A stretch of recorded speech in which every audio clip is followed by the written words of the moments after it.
안녕하세요. 11월 7일 목요일 마이드라에 오신 여러분들을 환영하고 축복합니다.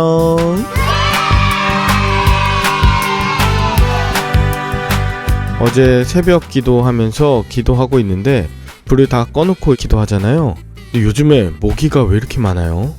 말씀 전하면서도 모기를 잡았는데 기도하는 중에 모기가 계속 귀에서 왱왱 거리는 겁니다. 모기를 잡았는데 보니까 다른 데를 막 물었어요. 너무 간지러워서 긁다가 기도하는데 방해받아서 불을 다 켜고 모기를 잡을 수밖에 없었습니다. 자, 그러면서 하나 느낀 것이 있었어요. 정말 우리가 기도한다고 했을 때 모기 한 마리가 우리의 기도를 방해하는 것처럼 아주 작은 모기 하나 때문에 기도하지 못할 수도 있겠구나. 그러나 모기 잡고 다시 기도하면 됩니다. 그쵸? 우리의 모든 삶 가운데 모기 두려워하지 맙시다. 그 모기 잡고 우리는 우리가 해야 되는 일에 집중하면 될 것입니다. 오늘도 말씀과 기도로 하루를 시작하고 승리하는 저와 여러분들의 하루 되시길 바라는 마음 담아 오늘의 마이드라를 힘차게 시작해 보도록 하겠습니다. 자, 출발!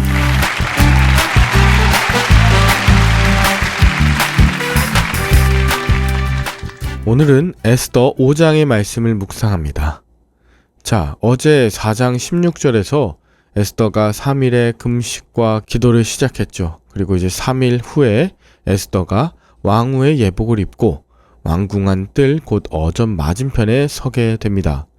자, 이렇게 에스더가 왕후의 예복을 입었다는 것은 공식적으로 왕후이자 왕의 아내로서의 신분을 드러내고 왕에 대한 예의를 갖추었다, 이것을 말하죠. 그러나 왕의 부름이 없었는데도 왕의 안뜰에 서 있다는 건 나는 목숨을 걸고 왕 앞에 나왔나이다.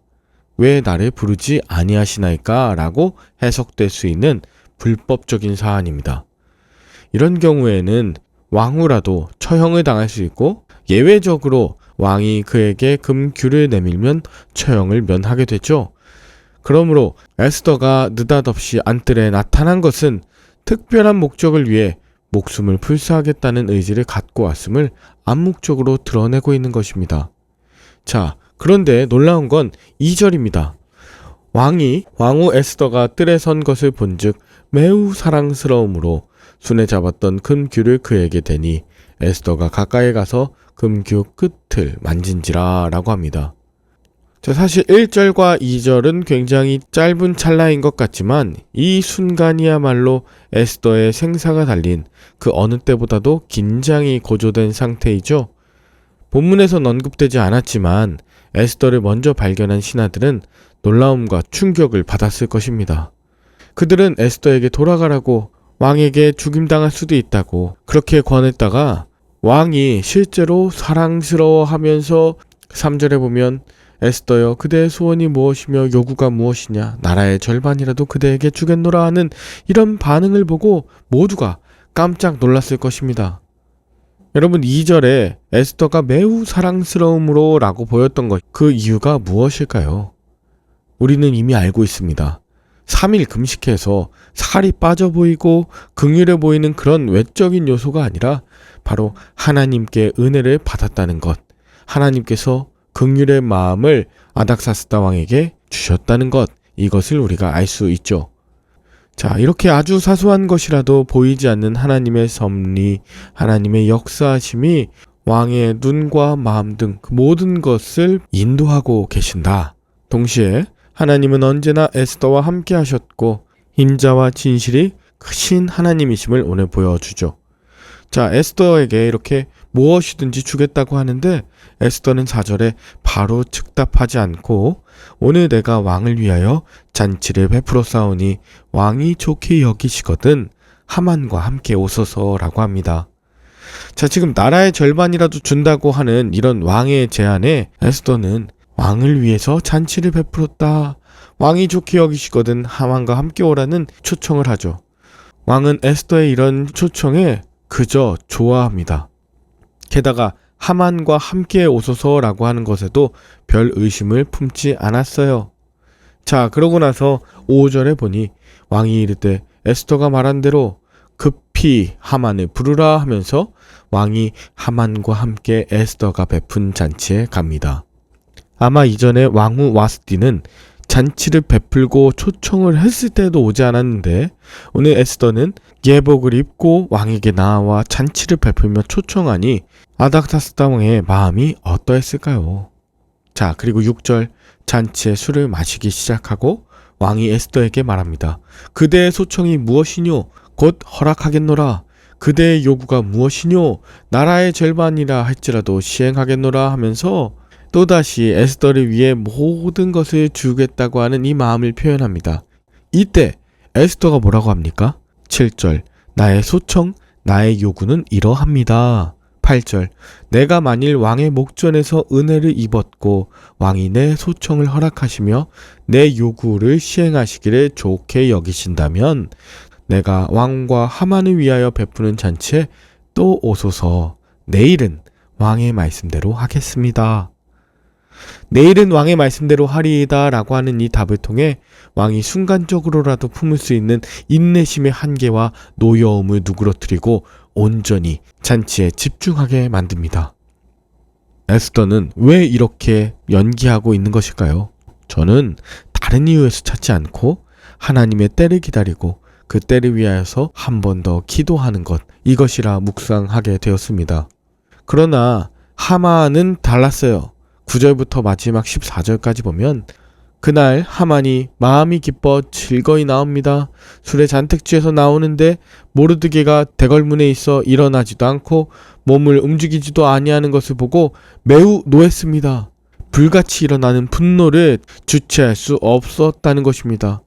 그리고 10절 참고 집으로 돌아와 사람들을 보내서 자기 친구들과 아내 세레스를 청해서 자기의 큰 영광과 자녀가 많은 것, 그리고 왕이 자기를 들어 모든 지방관이나 신하들보다 높인 것을 다 말하면서 본인이 왕과 동급이라는 것을 은근히 자랑해요.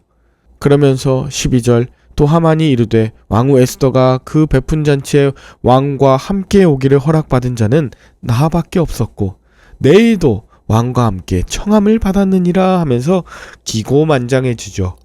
이전에는 왕에게만 인정받았지만 이제는 왕후에게도 인정받았으며 내일도 왕후의 잔치에 갈 것이라고 떠벌리고 있습니다. 그런데 13절 유다 사람 모르드게가 대궐문에 앉은 것을 보는 동안에는 이 모든 일이 만족하지 않다 하면서 마지막 14절 그의 아내 세레스와 모든 친구들이 말하되 50규빗 되는 나무를 세우고 내일 왕에게 모르드게를 그 나무에 매달기를 구하고 왕과 함께 즐거이 잔치에 가소서 하니 하만이 그 말을 좋게 여기고 명령하여 나무를 세웁니다. 사실 이 50규빗이라고 하는 나무는 23m 정도 되는 엄청난 길이잖아요. 그리고 거기에 모르드게를 매단다? 가는 나무도 아니에요. 굉장히 큰 통나무 그것을 가져다가 모르드게를 매달고 그리고 잔치에 가라? 하만도 그렇고 그 주변에 있는 친구들과 아내도 지위와 권력을 이용해 남을 모함하고 죽이는 악한 계획을 품는 자들일 뿐입니다. 이것이 오늘 본문의 내용입니다. 여러분들은 오늘 본문을 통해서 무엇을 느끼셨나요? 저는 오늘 본문 1절에서 에스더가 금식 기도가 끝나는 즉시 죽으면 죽으리라는 각오로 왕의 뜰로 나아가 혼자 선 것, 지체하지 않았던 것, 담대하게 왕 앞에 설 수 있었던 것은 자기 힘이 아니라 함께 기도하고 금식한 동역자들이 있었기 때문이라는 묵상이 들었습니다. 그리고 무엇보다 베옷을 입고 성문 앞에 쓰러져 있는 모르드게, 그리고 모든 유다인들, 이 모든 사람들의 기도가 하나님의 마음을 움직이고 계시고 용기를 주었을 것입니다. 여러분, 기도의 후원 없이, 말씀에 대한 확신 없이 감당할 수 있는 주님의 일은 없습니다. 그랬더니 하나님께서 왕의 마음을 움직이셨죠. 왕의 마음을 움직일 때 에스더는 죽을 일이 아니라 살 일을 위해서 기다리고 또 기도했습니다. 그러나 오직 한 사람, 하만만이 그것을 모르고 있었는데요. 하만은 마음이 교만해져서 왕이 허락하기도 전에 장대부터 세웠죠. 하만은 친구들과 아내 세레스에게 조종당했고 그 친구들과 아내 세레스는 교만과 탐욕에 조종당하고 있습니다. 여러분의 결정을 이끄는 것은 무엇인지, 여러분, 여러분은 기도와 말씀으로 인해서 결정하고 인도하심을 받으십니까? 아니면 주변 친구들이나 내 안의 교만과 탐욕에 의해서 움직이시는 분이십니까? 오늘 그 뜻을 묵상하시면서 함께 기도하겠습니다. 하나님 아버지, 오늘 에스더가 죽음을 각오하고 나아갔을 때 그를 위한 기도가 있었습니다. 왕에게 나아갈 때 하나님께서 역사하신 긍휼의 사건들이 있었습니다. 기쁨과 감사가 넘칠 뿐 아니라 그 모든 시간 가운데 하나님의 도우심과 역사하심을 보게 됩니다. 날마다 겸손하게 하시고 기도와 말씀 가운데 나아가게 하시며 모르드게와 같은 자를 긍휼히 여길 수 있는 마음을 허락하여 주시옵소서. 감사를 드리며 예수님의 이름으로 기도 올리옵나이다. 아멘. 오늘도 좋은 하루 되시길 바라며 저는 내일 다시 찾아뵙도록 하겠습니다. 샬롬.